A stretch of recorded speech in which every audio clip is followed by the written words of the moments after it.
Thank you very much for visiting my channel.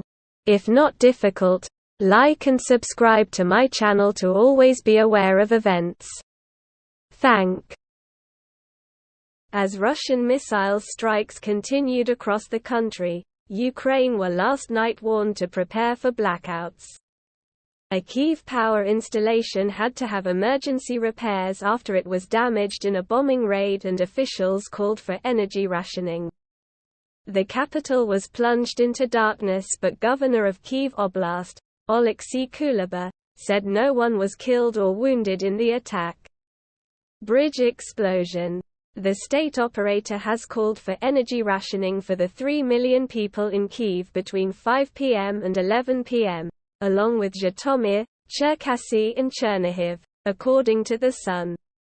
Senior advisor Kyrylo Tymoshenko warned that if the calls for rationing were ignored, candles would be necessary. This week's wide-ranging retaliatory attacks, which included the use of self-destructing explosive drones from Iran, killed dozens of people.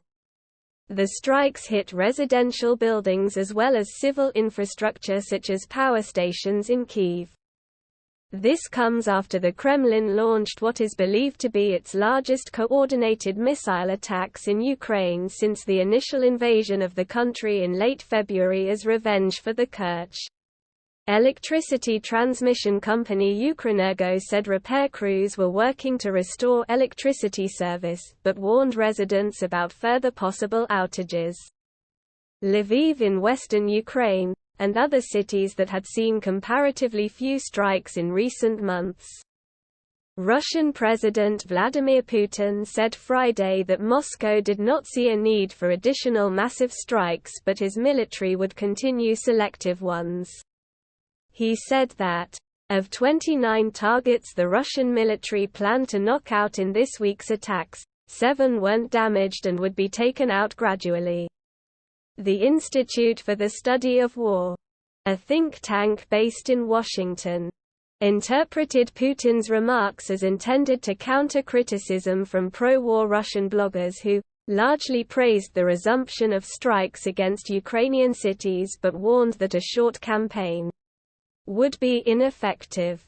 Putin knew he would not be able to sustain high-intensity missile strikes for a long time due to a dwindling arsenal of high-precision missiles, the think tank said. Regions of southern Ukraine that Putin illegally designated as Russian territory last month remained a focus of fighting on Saturday.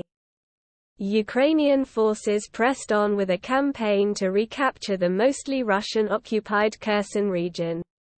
Kirill Stroumusov, a deputy head of the administration Moscow installed in the region, reminded residents they could evacuate to Crimea and cities in southwestern Russia as Ukrainian forces try to advance toward the regional capital. On Thursday, Kremlin-backed leaders asked civilians to evacuate to ensure their safety and to give Russian troops more maneuverability. Moscow offered free accommodations to residents who agreed to leave. Ukrainian troops attempted to advance south along the banks of the Dnieper River, but did not gain any ground, according to Stroumusov. If you liked the video, please like and subscribe to my channel to stay up to date. Peace for everyone.